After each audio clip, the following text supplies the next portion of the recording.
Bismillahirrahmanirrahim. Bismillahirrahmanirrahim. Assalamualaikum warahmatullahi wabarakatuh.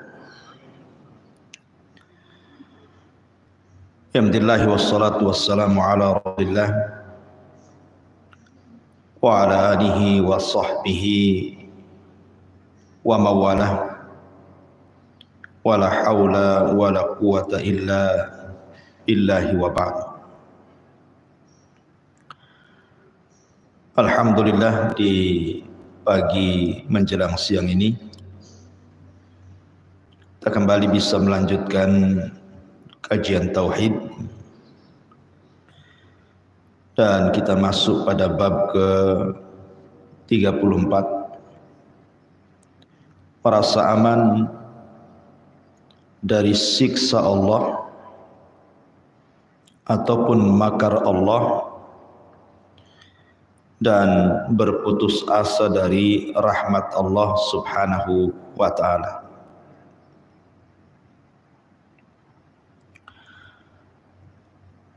Kemudian pengarang kitab ini mencantumkan beberapa dalil, di antaranya firman Allah Subhanahu wa ta'ala surah Al-A'raf ayat 99, afa aminu makrallah fala ya'manu makrallah illal qaumul khasirin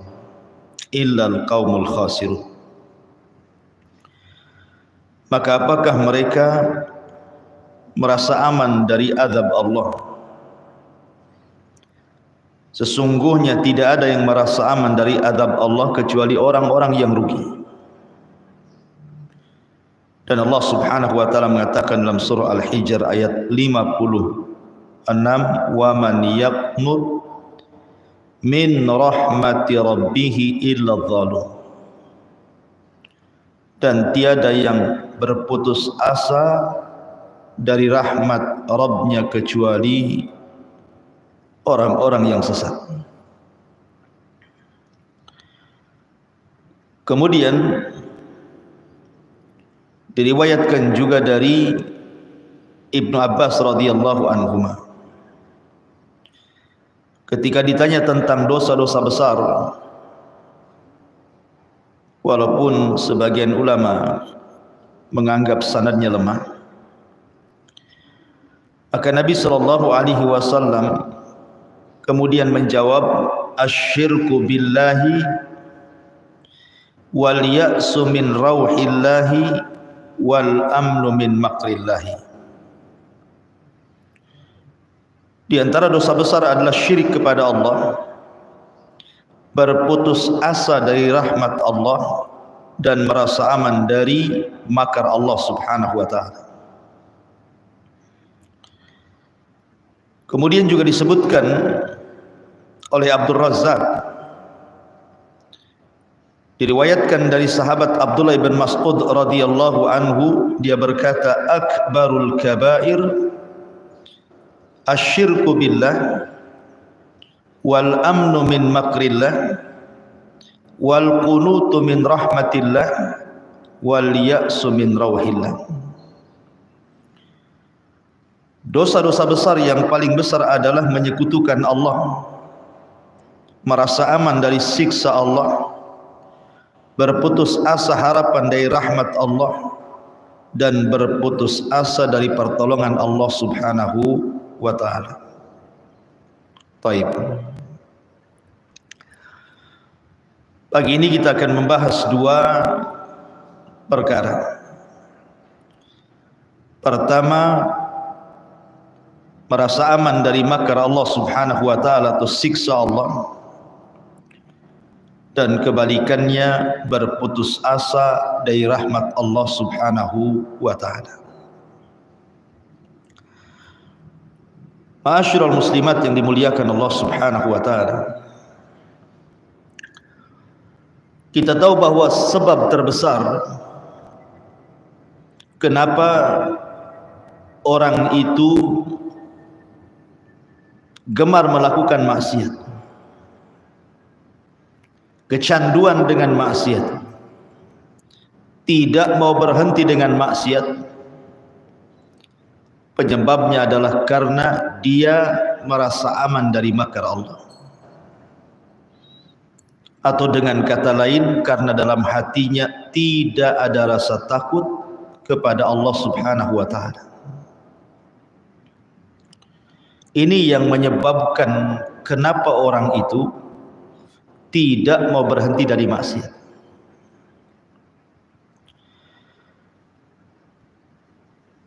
Karena terkadang apabila ada orang yang kemudian ibadahnya kurang, bahkan sama sekali tidak beribadah kepada Allah Subhanahu wa ta'ala, maksiatnya banyak, tetapi kehidupannya secara zahir nampaknya senang saja, sehat-sehat saja, usahanya lancar, ketawa-ketawa saja, dan begitu seterusnya. Sehingga kemudian ada orang yang menjadikan dalil, buktinya si fulan tidak salat, tidak baca Quran, tidak hadir di majlis ta'lim, tidak ada apa-apa, tidak ada musibah yang menimpanya. Akhirnya orang-orang pun mulai mengikuti langkah dan contoh si fulan yang bermaksiat tapi tidak diazab. Lihat perkataan orang-orang saat melihat Qarun keluar dengan kemegahannya. Allah Subhanahu wa ta'ala berfirman, fa kharaja ala qaumihi fi zinatihi qala alladhina yuriduna al-hayata ad-dunya ya laita lana mithla ma utiya Qarun. Maka ketika Qarun keluar kepada kaumnya dengan kemegahan, orang-orang yang tidak menginginkan, orang-orang yang rakus menginginkan kehidupan dunia berkata, mudah-mudahan kita mempunyai harta kekayaan seperti apa yang diberikan Allah kepada Qarun. Dan kebanyakan manusia seperti itu. Kebanyakan manusia seperti itu. Mereka merasa aman dari makar Allah karena melihat orang lain juga tidak ditimpakan musibah. Padahal mereka tidak salat, mereka tidak ibadah, kok hidupnya tenang-tenang saja. Maka akhirnya dia pun mengucapkan seperti ucapan Qarun, seperti ucapan orang-orang yang melihat Qarun, ya laita lana mithla ma utiya Qarun. Mudah-mudahan kita mempunyai harta kekayaan seperti apa yang diberikan kepada Qarun. Akhirnya kemudian tanpa melihat bagaimana orang itu berhasil, bagaimana orang itu bekerja dari awal sehingga jadi kaya raya, sehingga menjadi pejabat dan begitu seterusnya, dia pun mengikuti jejak orang itu tapi dengan cara yang keliru, menghalalkan segala cara.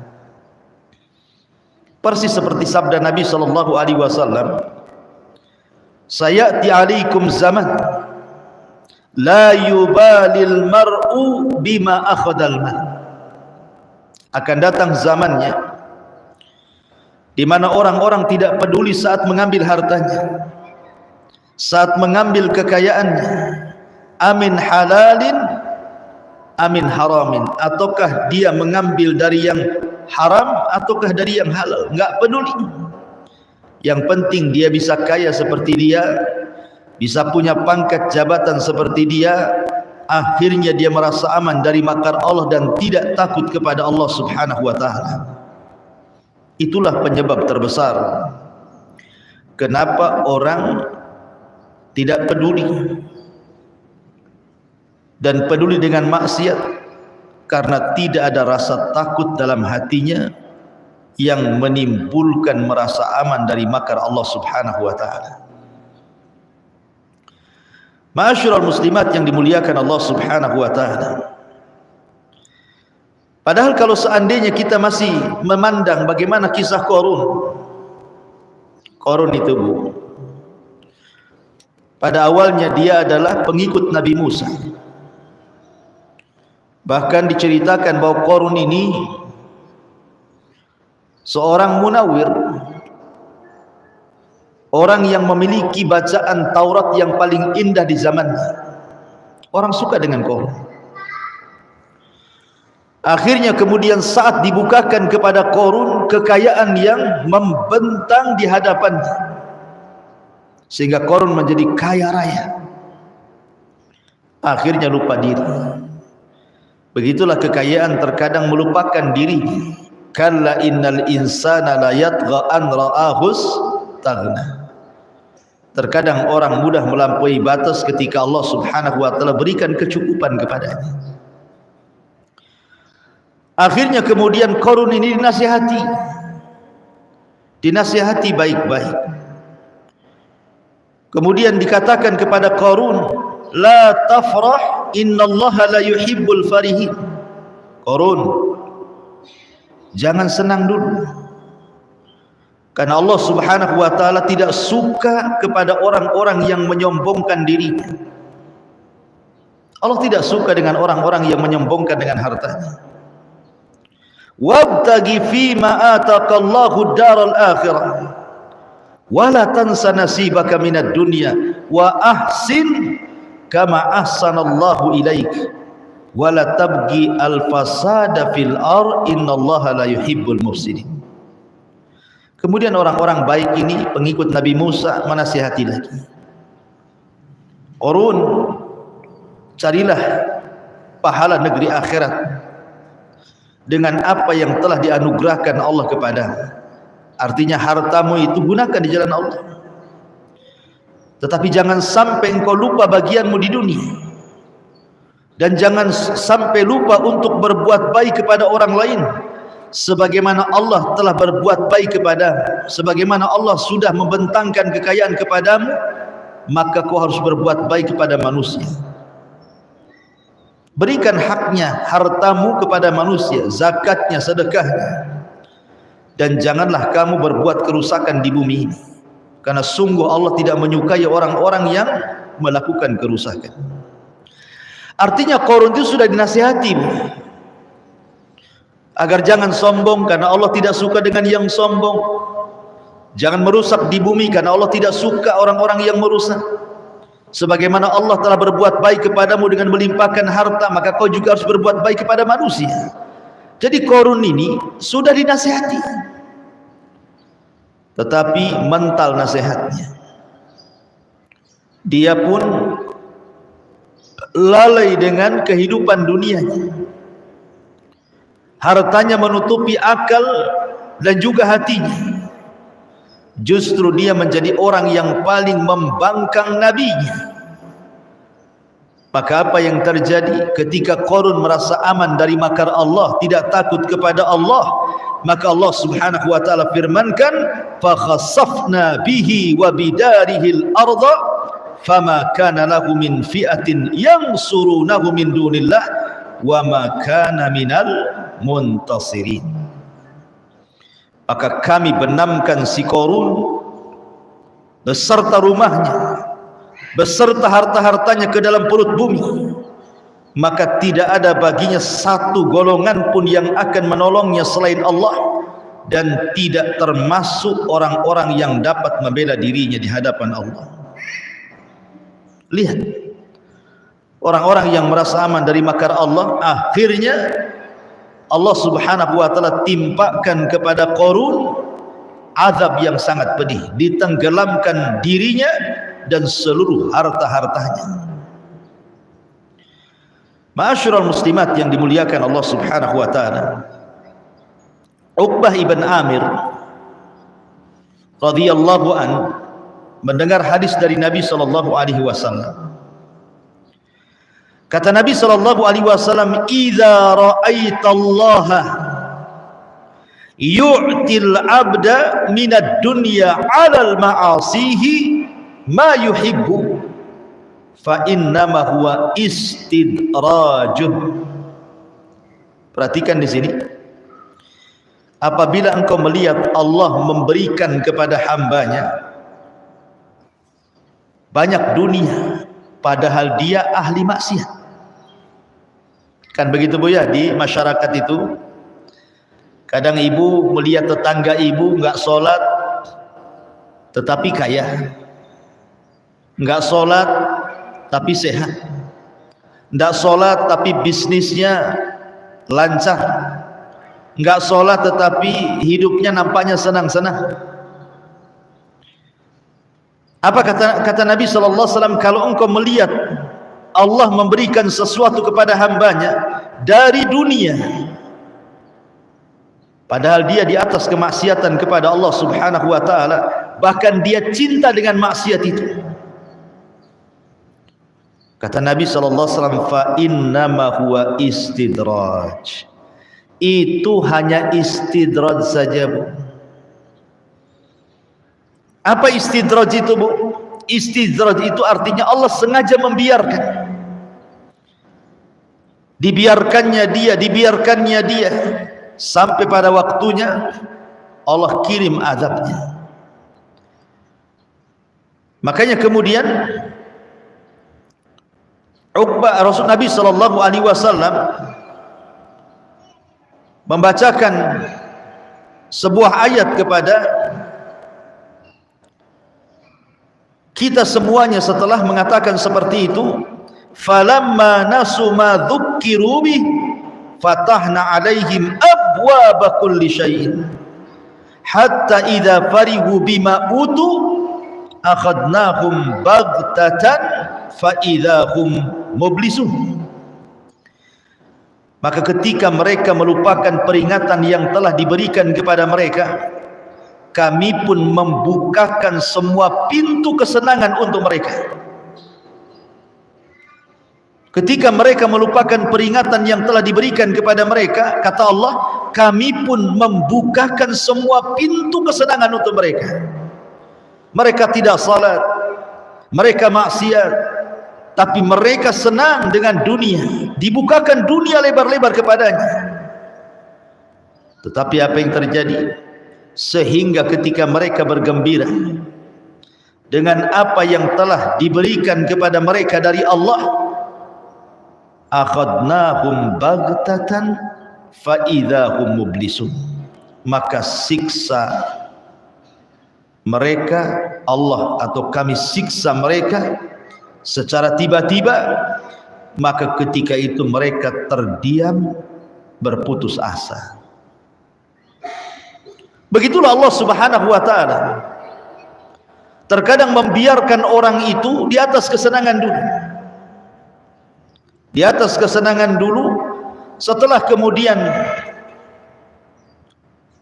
merasa senang, merasa sombong, merasa tidak takut, merasa kemudian aman dari makar Allah Subhanahu wa ta'ala, maka Allah Subhanahu wa ta'ala akan mengirim azabnya sekonyong-konyong. Baru tahu kalau Allah Subhanahu wa ta'ala ala kulli syai'in qadir, atas segala sesuatu maha mampu. Perhatikan sebuah kisah Bu, yang disebutkan oleh Allah dalam surah Al-Qalam. Ini menunjukkan bahayanya merasa aman dari makar Allah. Allah Subhanahu wa ta'ala berfirman, inna balawnahu kama balawna ashabal jannati idh aqsamu la yaslimunnaha musbihin wa la yastathnun fatafa 'alaiha ta'ifun min rabbika wa hum naimun fa asbahat kassarim fatanadaw musbihin anigdu ala harthikum in kuntum sarimin fantalaqu wa hum yatakhafatun alla yadkhulannaha al-yawma 'alaykum miskin wa ghadaw ala hardin qadirin falamma ra'awha qalu inna ladhalun bal nahnu mahrumun qala awsatuhum alam aqul lakum laula tusabbihun qalu subhana rabbina inna kunna zalimin. Fa aqbala ba'duhum ala ba'di yatalawamun qalu ya wailana inna kunna taghin asa rabbuna an yubdilana khairan minha inna ila rabbina raghibun. Jadi ada kisah, Bu, begini kisahnya. Di zaman dulu ada orang kaya, kaya raya. Tetapi dia orang baik, Bu. Orang kaya ini orang baik. Dia punya kebun yang sangat luas sekali, dipenuhi dengan buah-buahan.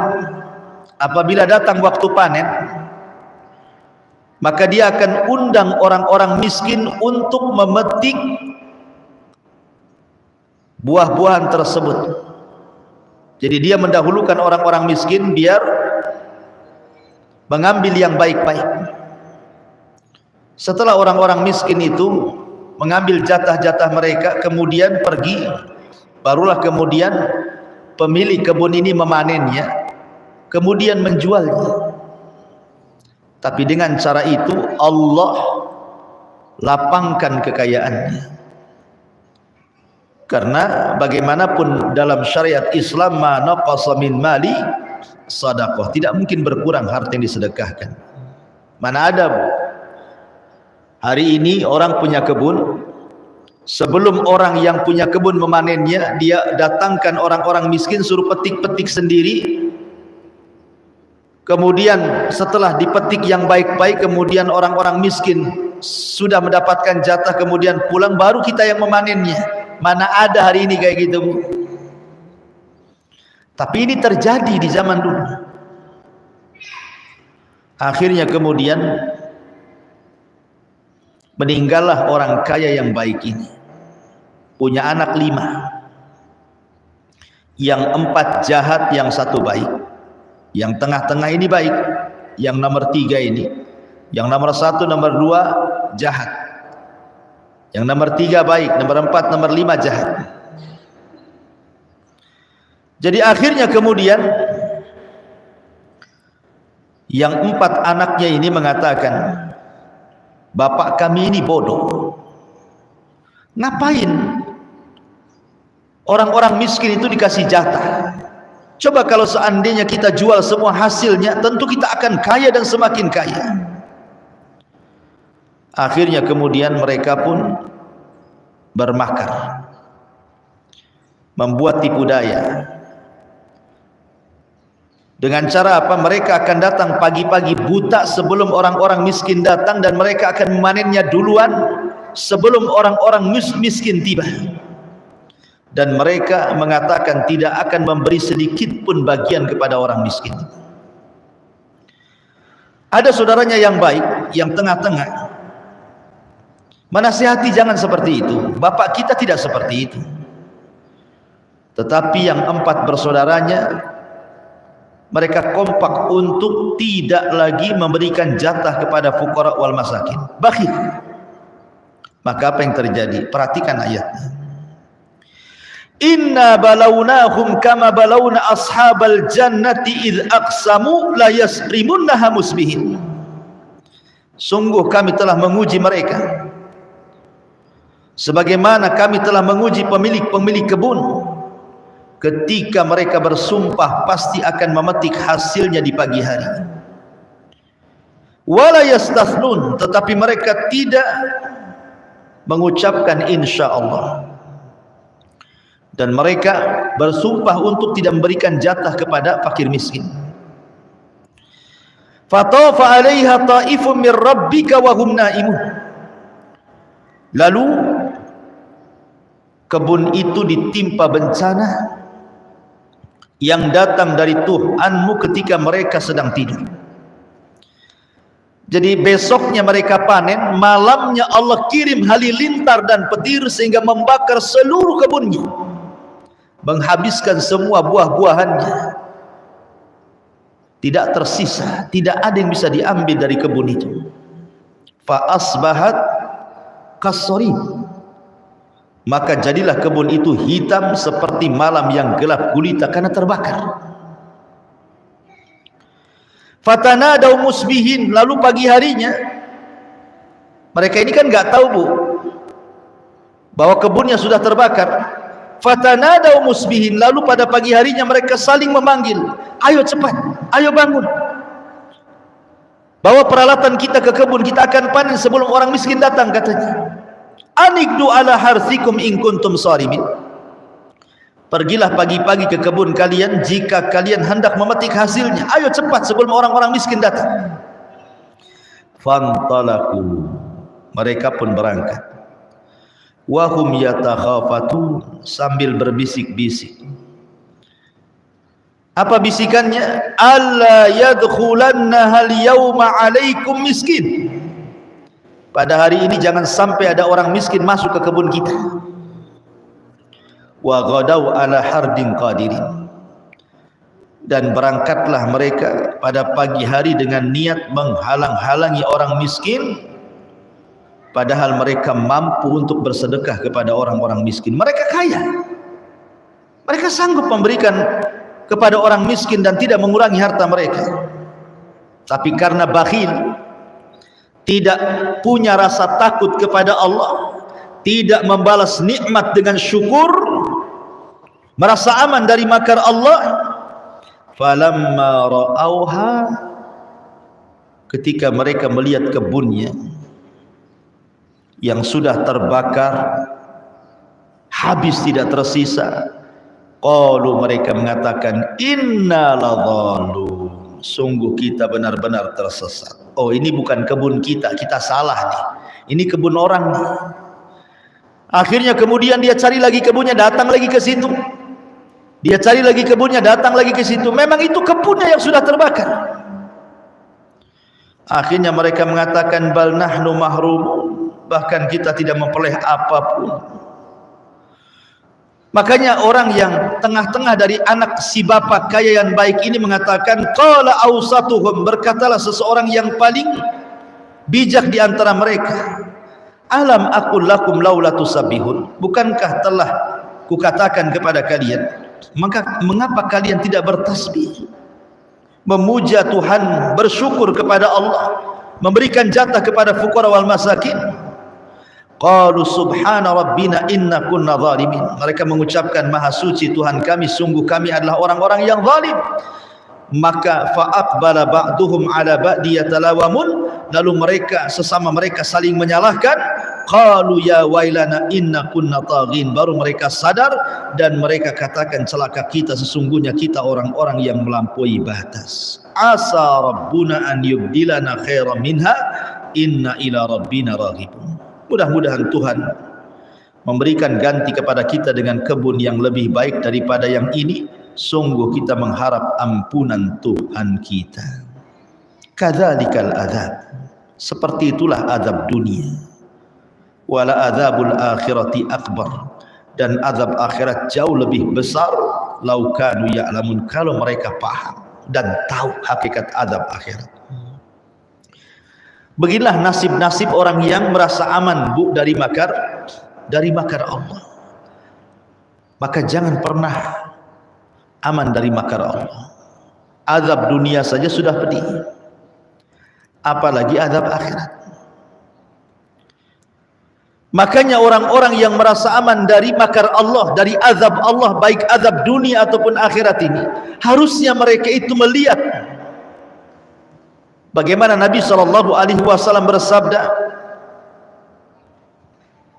ketika Nabi SAW suatu hari tidak suka makan, tidak suka minum, murung, sehingga sahabat bertanya, ada apa engkau wahai Rasul? Rasanya ada sesuatu pada dirimu. Kata Nabi SAW, kaifa un'am wa qad iltaqa masahibu qarnin qarna. Bagaimana saya bisa merasakan nikmat hidup, kata Rasul, kalau pemilik sangkakala Israfil sudah meletakkan moncongnya di mulutnya dan siap ditiupkan untuk kiamat besar, kehancuran alam semesta. Bagaimana mungkin orang bisa merasa aman dari makar Allah? Bahwa di sana ada kiamat, di sana ada azab kubur, Di sana ada hari kebangkitan, di sana ada hari matahari didekatkan di atas kepala, di sana ada hari di mana keringat dicucurkan, di sana ada hari di mana timbangan-timbangan akan dibentangkan, catatan-catatan akan diterbangkan, kemudian jembatan akan dibentangkan di neraka jahanam. Kenapa kita tidak takut dengan makar Allah? Ma'asyiral muslimat yang dimuliakan Allah Subhanahu wa taala. Maka bahaya orang yang merasa aman dari makar Allah Subhanahu wa taala. Karena begini Bu, di dunia saja kita bisa melihat ya, rata-rata musibah yang ditimpakan Allah, baik banjir, tsunami, gempa, angin puting beliung, dan macam-macam yang kita saksikan di negara kita atau di negara orang. Itu rata-rata kalau musibah itu datang Bu, itu rata-rata di waktu ketika manusia sedang tidur, sedang lalai. Rata-rata musibah itu datang di saat manusia sedang bermain-main, tidak sadar kalau musibah akan datang. Kan begitu Bu, lihat. Kenapa banyak orang mati saat gempa? Karena orang itu tidak tahu akan ada gempa. Kenapa banyak orang mati saat tsunami? Karena orang itu tidak tahu saat tsunami, bahwa tsunami akan datang, bahwa angin puting beliung akan datang, bahwa banjir akan datang. Kalau orang sudah tahu kan pasti menyelamatkan diri Bu, nggak ada orang yang mati kan. Makanya Allah Subhanahu wa taala mengatakan, afa amina ahlul qura an ya'tiyahum ba'suna bayata wa hum naimun. Awa amina ahlul qura an ya'tiyahum ba'suna duha wa hum yal'abun. Maka apakah penduduk negeri ini merasa aman dari siksa kami yang datang malam hari ketika mereka tidur? Ataukah penduduk negeri ini merasa aman dari siksa kami saat datang sementara mereka sedang bermain-main? Afa aminu makrallah fala ya'manu makrallah illal qaumul khasirun. Atau apakah mereka merasa aman dari siksa Allah yang datang tidak terduga? Tidak ada yang merasa aman dari siksa Allah kecuali orang-orang rugi. Terkadang ada orang yang mati saat terjadi musibah itu tidak sempat bertobat Bu, tidak sempat dia sholat. Dia tidak pernah sholat tapi ngaku Islam. Saat datang tsunami, saat datang gempa, saat datang banjir, tidak sempat sholat, dia mati. Tidak sempat taubat, dia mati. Tidak sempat mengembalikan hak orang lain yang diambilnya. Tidak sempat dia meminta maaf kepada orang yang dizaliminya. Tidak sempat dia memperbaiki dirinya, mengeluarkan hak hartanya dari sedekah dan zakatnya. Tidak sempat apa-apa. Tiba-tiba kemudian datang kematian kepadanya. Apa yang terjadi? Su'ul khatimah. Dia mati di atas keburukan. Apa ini yang diinginkan? Itulah bahayanya kalau orang tidak takut kepada Allah, dan kalau orang itu merasa aman dari makar Allah Subhanahu wa ta'ala. Ma'asyiral muslimat yang dimuliakan Allah Subhanahu wa ta'ala. Makanya tanamkan rasa takut ini pada setiap hati kita, rasa takut kita kepada Allah, karena ini termasuk rukun ibadah. Ibu kalau sholat pasti baca Al-Fatihah kan Bu? Pasti semua orang yang sholat itu baca Fatihah, tidak mungkin gak baca Fatihah, ya kan? Baik sholat wajib ataupun sholat sunnah, karena Fatihah itu rukun. Ibu tahu nggak bacaan Al-Fatihah di awal-awal itu? Allah mengatakan, Alhamdulillahi Rabbil Alamin, Ar-Rahmanir Rahim, Maliki Yaumiddin. 3 ayat pertama ini bicara tentang rukun ibadah hati. Alhamdulillahi Rabbil Alamin melahirkan perasaan cinta kita kepada Allah. Karena tidaklah Allah dipuji oleh kita kecuali karena kita cinta dengan Allah, makanya kita puji Allah. Karena orang yang membenci tidak mungkin memuji. Lahirlah cinta. Ar-Rahmanir Rahim. Allah Maha Penyayang lagi Maha Pengasih. Dari Ar-Rahman dan Rahim lahirlah sifat rahmat. Dari sifat rahmat ini lahirlah roja, harapan. Karena Allah itu Rahim, ada harapan kita kepada Allah Azza wa Jalla, meminta apa yang ada di sisi Allah Subhanahu wa taala. Karena Allah Rahim. Kemudian Maliki Yaumiddin, disinilah ada pelajaran takut. Kita harus takut kepada Allah. Kenapa? Karena Allah itu Maliki Yaumiddin. Dia adalah raja di hari kebangkitan. Ketika alam semesta dihancur-hancurkan selama 40, apakah 40 hari, 40 bulan, 40 tahun, wallahu alam. Tapi jarak tiupan sangkakala pertama ke kedua itu 40 jaraknya. Allah hancurkan semuanya. Allah tumpahkan lautan ke daratan. Allah jatuhkan bintang dan alam semesta yang ada di langit. Bahkan Allah gulung langit, Allah gempakan bumi, Allah terbangkan gunung, Allah binasakan manusia, jin dan juga para malaikat. Ketika tidak ada makhluk kecuali yang Allah kecualikan, Allah mengatakan apa? Limanil mulkul yaum. Limanil mulkul yaum. Tahukah kamu kerajaan ini milik siapa, kata Allah?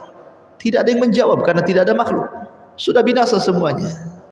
Maka Allah jawab sendiri, lillahil wahidil qahhar. Kerajaan ini milik yang satu dan maha perkasa. Dialah Allah, Maliki Yaumiddin.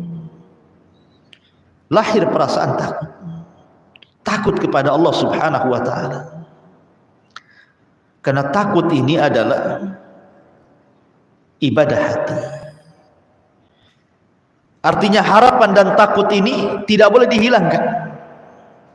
Karena itu sama dengan kedua sayap burung, dan kepalanya adalah al-hub, perasaan cinta kepada Allah Subhanahu wa taala.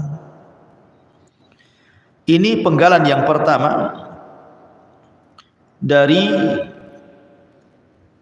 mu'alif rahimahullahu ta'ala, merasa aman dari siksa Allah. Penggalan yang kedua, jangan berputus asa dari rahmat Allah.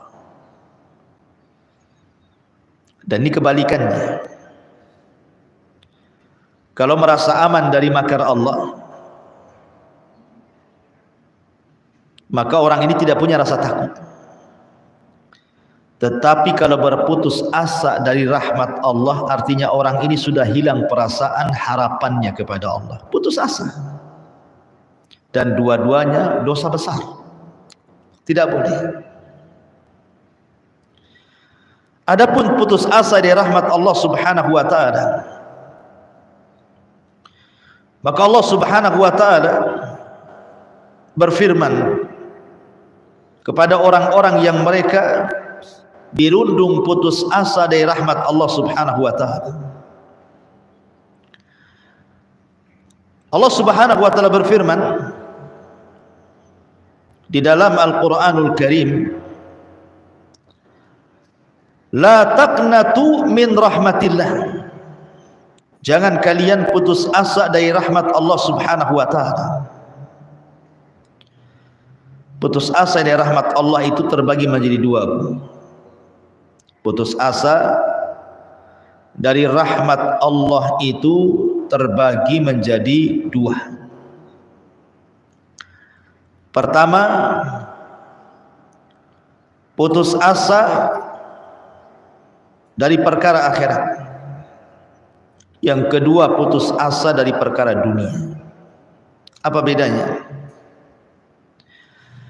Kalau putus asa dari perkara akhirat, dia merasa bahwa dosa yang sudah dilakukannya tidak akan diampuni oleh Allah Subhanahu wa taala, sehingga dia putus asa. Kan ada orang-orang itu yang banyak melakukan dosa, bukan? Akhirnya stres. Gimana caranya saya mati? Apakah saya bisa masuk surga atau tidak?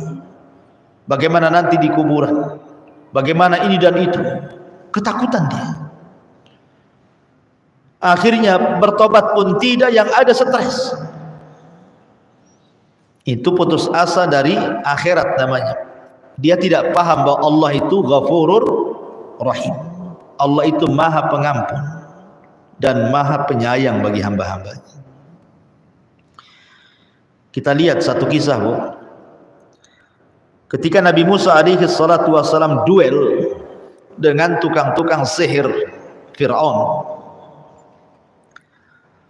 akhirnya kemudian Musa berhasil mengalahkan tukang-tukang sihir Fir'aun itu. Itu bukan tukang sihir biasa, Bu. Itu tukang sihir pilihan. Dari semua tukang sihir yang ada diseleksi. Jadi tukang-tukang sihir yang melawan Nabi Musa itu bukan kaleng-kaleng, bukan tukang sihir rendahan, tidak. Itu sudah pilihan Fir'aun itu. Yang sakti-saktinya itu yang dipilih itu. Kemudian mereka pun duel dengan Nabi Musa. Mereka tidak sadar siapa yang dihadapi Musa. Kalimullah, ulul azmi, Nabi, Rasul, punya mukjizat. Ketika mereka melemparkan tali-talinya sehingga dihayalkan seolah ular yang menyerang Nabi Musa, maka Allah perintahkan Musa untuk melempar tongkatnya, tiba-tiba jadi ular beneran, bukan hayalan. Kalau mereka kan ular hayalan, kalau Nabi Musa ular beneran, besar lagi, kadang membesar, kadang mengecil, memakan tambang-tambang itu. Berkomat kamitlah dukun-dukun Fir'aun itu, tetap saja tidak bisa merubah ular Nabi Musa, karena itu bukan hayalan, itu beneran. Itu mukjizat dari Allah. Ketakutan akhirnya. Karena ketakutan, menyerahlah tukang-tukang sihir Fir'aun itu, tiba-tiba bertobat. Kemudian sujud kepada Allah Azza wa Jalla. Ketika kemudian mereka tukang-tukang sihir itu sujud kepada Allah, mengikuti agamanya Nabi Musa, Fir'aun marah. Kemudian Fir'aun mengatakan, amantum qabla an adzana lakum. Berani-beraninya kalian beriman kepada Musa sebelum aku izinkan. Subhanallah, beriman saja harus izin si Fir'aun. Akhirnya Fir'aun pun mengatakan, kalau begitu kubunuh kalian semua, kalau kalian tidak murtad kembali. Akhirnya Allah takdirkan tukang-tukang sihir yang tobat ini istiqomah pula dia, tidak mau murtad. Akhirnya Fir'aun membunuh semua tukang-tukang sihir itu. Abdullah ibn Abbas radhiyallahu anhuma mengatakan, lihat tukang-tukang sihir itu.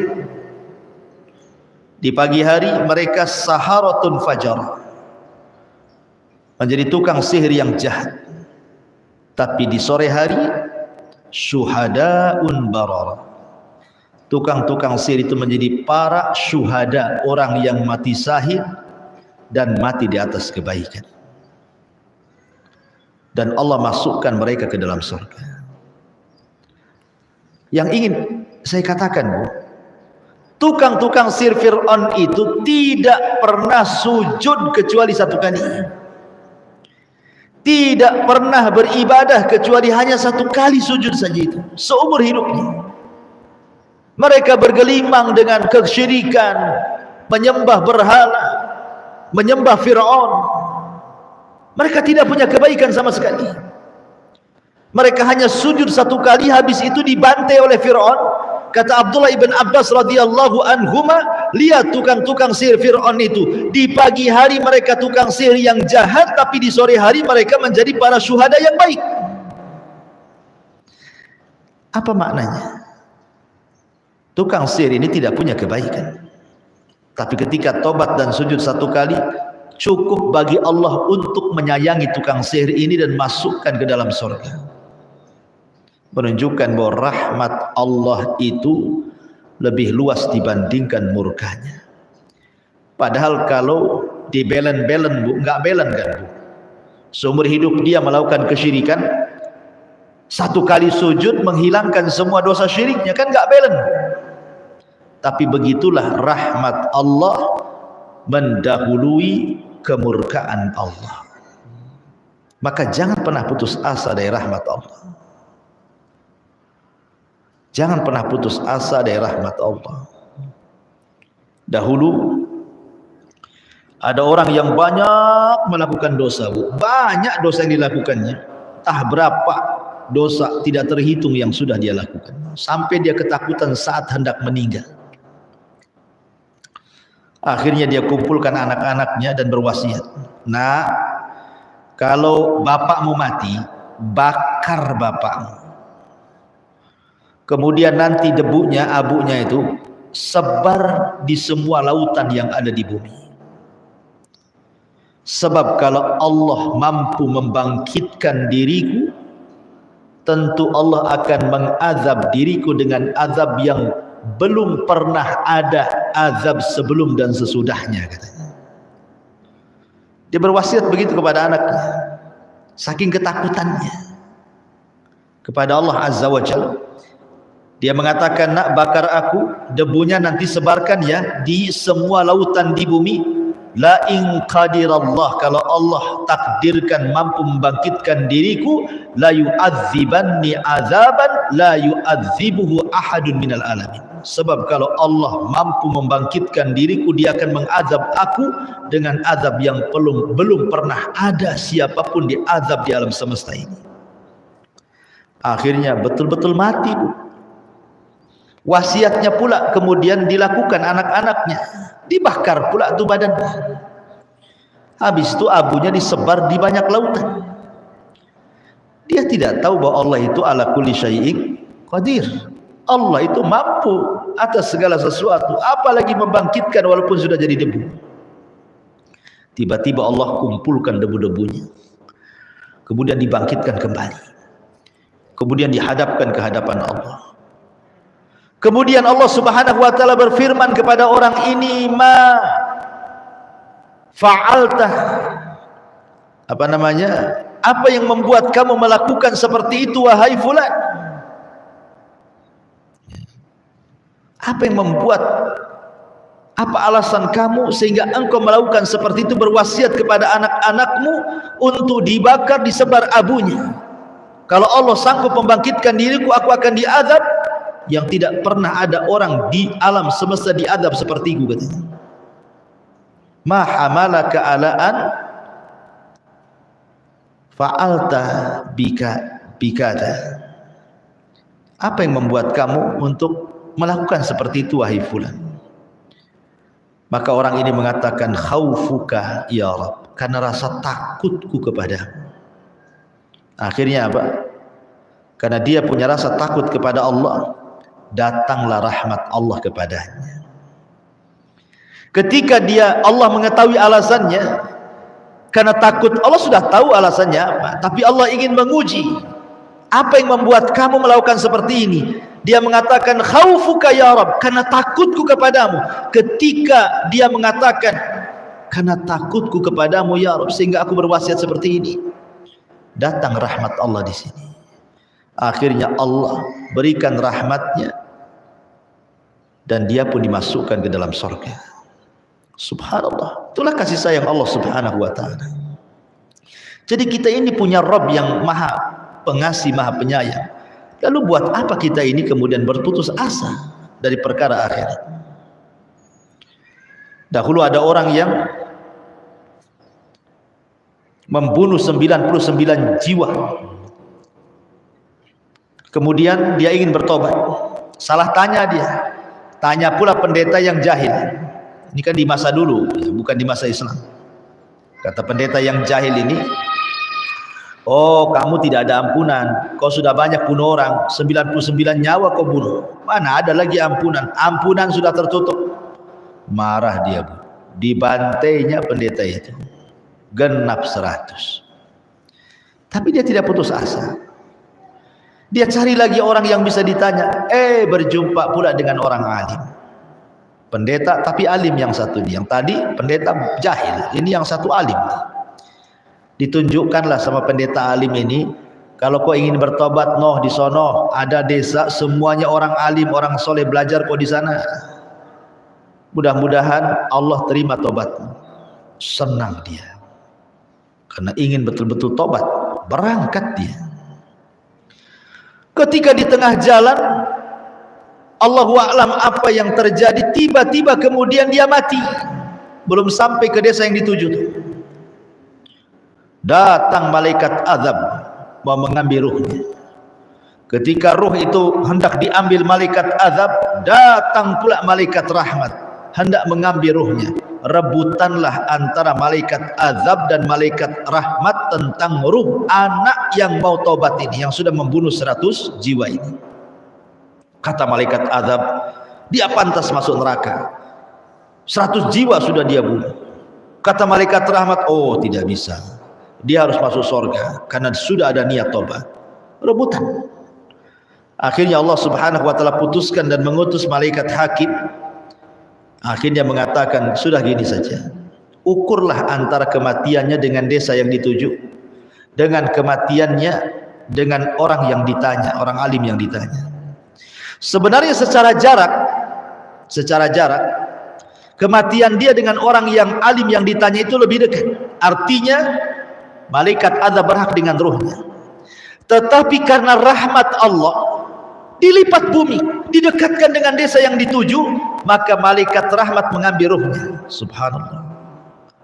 Harusnya dia diambil malaikat azab, tapi dilipat bumi oleh Allah. Menunjukkan apa? Kasih sayang Allah kepada kita. Sebesar apapun dosa yang dilakukan manusia, kalau dia betul-betul datang kepada Allah ingin bertobat, Allah ampuni. Dosa sebesar syirik sekalipun kalau kita bertobat, Allah ampuni. Ya ibna Adam, law dhunubuka ananas sama summa astaghfartani ghafartu laka ala ma kana minka wala ubali. Hai anak Adam, kata Allah dalam hadis kudusi, kalau dosamu membumbung sampai ke langit, kemudian kau minta ampun kepadaku, ku ampuni. Jadi jangan putus asa dari rahmat Allah tentang perkara akhirat. Yang kedua, ada orang-orang yang putus asa itu dari urusan dunia. Contoh umpamanya kekurangan ekonomi. Kan banyak Bu, saya pernah melihat di YouTube berita gitu ya. Ada seorang ibu meracuni berapa, 2 atau 3 anaknya. Jadi anaknya suruh minum racun, mati semua, termasuk anak bayinya itu suruh minum racun. Habis itu dia sendiri minum racun, mati semua. Dia dan 3 anaknya, termasuk anak bayinya itu, diajak mati bareng-bareng. Kemudian dia nulis surat. Isi suratnya itu ditujukan kepada suaminya. Kemudian isi surat itu intinya adalah mereka sudah tidak sanggup lagi hidup karena harus menanggung 3 anaknya. Dia tidak sanggup hidup karena tidak sanggup menanggung anak-anaknya, mencari nafkah untuk cari makan anak-anaknya. Akhirnya putus asa mengakhiri hidupnya. Lihat, dan berita seperti ini bukan 1-2 kali berita, tapi selalu ada berita yang semakna dan semisal berita ini. Orang-orang yang bunuh diri karena putus asa, masalah ekonomi, masalah dunia. Dia tidak yakin bahwa Allah itu rahim. Allah yang mengatakan dalam Al-Quran, nahnu narzukukum wa iyahum, aku loh yang memberikan rizki kepada kalian dan anak-anak kalian. Kita ini hanya berusaha saja melangkah cari, nanti Allah tunjukkan semua ada rizkinya. Wa ma min dabatin fil ardi illa 'ala Allah rizquha, tidak ada binatang yang melata kecuali ada rizkinya, dan Allah tidak mewafatkan seorang hamba kecuali Allah sempurnakan rizkinya. Dan malaikat pembawa rizki utusan Allah tidak mungkin salah alamat saat memberikan rizkinya. Putus asa, ya, putus asa dari rahmat Allah. Ma'asyiral muslimat yang dimuliakan Allah subhanahu wa ta'ala, maka jangan pernah putus asa dari rahmat Allah hanya karena kefakiran. Atau ada juga berita kan, orang sakit parah, ya kalau saya nggak salah itu kasusnya, lupa saya, tapi intinya orang ini sudah sakit bertahun-tahun, mungkin sudah merasa merepotkan anak-anaknya, merepotkan saudaranya, dan dia pun sudah menahun sakitnya, tidak sabar dengan sakitnya. akhirnya mengakhiri hidupnya. Dia tidak sabar dengan penyakitnya, akhirnya membunuh diri, dia mengakhiri hidupnya karena tidak sabar dengan penyakitnya. Putus asa dari rahmat Allah Subhanahu wa taala. Nah, ini juga ada tuh kejadian-kejadian seperti ini. Orang-orang putus asa karena tidak tahan menahan penyakit. Padahal kalau dia tahu bahwa di balik penyakit itu ada sabar, dan di balik sabar itu ada sorga, dan di balik sabar itu menggugurkan dosa-dosanya, tentu dia akan berusaha untuk sabar, dan Allah akan berikan terbaik kepadanya. Tapi banyak orang yang putus asa dengan rahmat Allah sehingga dia tidak bersabar, akhirnya mengakhiri hidupnya. Ma'asyiral muslimat yang dimuliakan Allah Subhanahu wa taala. Ataupun dia tidak sabar dan putus asa ketika dia berdoa kepada Allah, tapi kok tidak kunjung diijabah gitu ya. Usahanya gulung tikar terus. Kemudian buka usaha ini, gulung tikar lagi. Buka usaha itu, gulung tikar lagi. Akhirnya putus asa, jadilah dia penjahat. Kalau gitu saya maling saja dah. Jadi copet aja lah, enak gitu. Yang halal aja susah dicari, apalagi yang haram katanya. Kan ada orang putus asa, ketika dia putus asa cari yang halal, lari ke yang haram. Makanya dahulu kan pernah saya ceritakan di zaman Ali radhiyallahu anhu itu, ada pengemis datang ke rumah Ali minta sesuatu. Kata Ali, tunggu, saya punya uang 4 dirham, dicari-cari lupa dia naruh. Akhirnya pengemisnya putus asa untuk menunggu, nyuri pula pelananya kudanya Ali, pulang dia. Ketika sudah ketemu uangnya, dicari-cari pengemis itu, manalah pengemis tadi itu, rupanya sudah pergi. Datang pembantunya Ali, pelana kudanya dicuri gitu. Kata Ali, ya sudahlah, ini ada uang 4 dinar, 4 dirham, kau belilah pelana baru. Akhirnya pembantunya Ali ini pergi ke pasar, cari pelana, dapat pula pelana. Harganya sama juga 4.000 dirham. Ketika Ali melihat, lah ini kan pelana kita katanya. Kau dapat dari mana? Dari pasar, wahai Ali. Bagaimana sifat-sifat penjualnya? Begini-begini. Allahu Akbar, itu kan pengemis tadi katanya. Coba kalau dia mau bersabar, dia mendapatkan 4.000 dengan cara halal, tapi karena tidak sabar, putus asa, dia pun dapat dengan cara haram. Lihat. Jadi ada orang-orang yang putus asa seperti ini kan. Bahkan ada yang putus asa itu sampai kafir, Bu. Sampai berani dia menggantikan iman dengan kekafiran dong. Ya. Ketika dia nikah dengan orang bule, dengan orang barat, dengan orang seberang gitu kan. Kita perempuannya muslimah, laki-lakinya kafir, non muslim. Tidak sabar dia dengan mempertahankan agamanya, karena tergiur dengan dunia yang ditawarkan suaminya yang kafir itu. Bisa dia pindah agama, Bu. Masya Allah gitu ya. Hanya gara-gara rumah suka jadi, dia bisa tuh melepas Islamnya jadi kafir. Dia tidak tahu bahwa istana di sorga itu tidak ada bandingannya. Jangankan istana, sisir sorga saja lebih baik dibandingkan dunia dan isinya. Bisa dia menukar agamanya karena putus asa, kufur nikmat jadinya. Maka jangan sampai kita ini putus asa dari rahmat Allah Subhanahu wa taala. Lihat para nabi mengajarkan kepada kita untuk tidak putus asa dari rahmat Allah. Nabi Allah Zakaria sudah tua, istrinya sudah tua dan juga mandul. Dia tetap saja berdoa kepada Allah ingin dapat anak. Akhirnya Allah karuniai Yahya ibn Zakaria. Ibrahim sudah tua, istrinya Sarah juga sudah tua, bahkan dikatakan mandul. Tapi Ibrahim tidak berhenti berdoa, terus berdoa. Akhirnya kemudian datang 3 malaikat menghabarkan, fabasyaruhu bigulamin halim. Maka mereka menghabarkan kepada Ibrahim akan lahirnya anak muda yang berakhlak, yang cerdas, Ishak ibn Ibrahim. Jadi para nabi mengajarkan kepada kita untuk tidak putus asa dari rahmat Allah Subhanahu wa taala.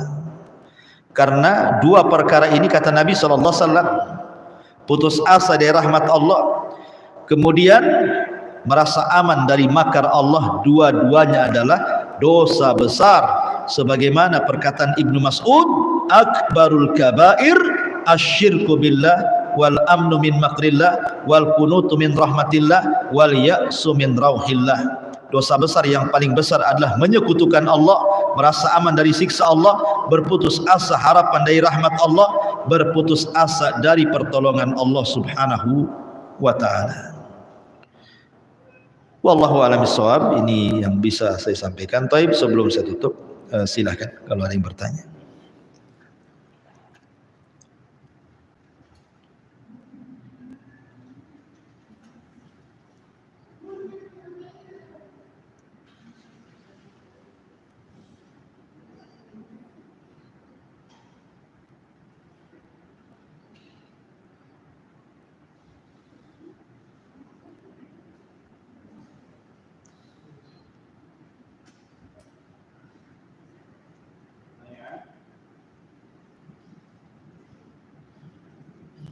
Ya, kalau nggak ada, alhamdulillah. Subhanaka bihamdika, asyhadu an la ilaha illa anta astaghfiruka wa atubu ilaik. Allahu ta'ala. Assalamualaikum warahmatullahi wabarakatuh.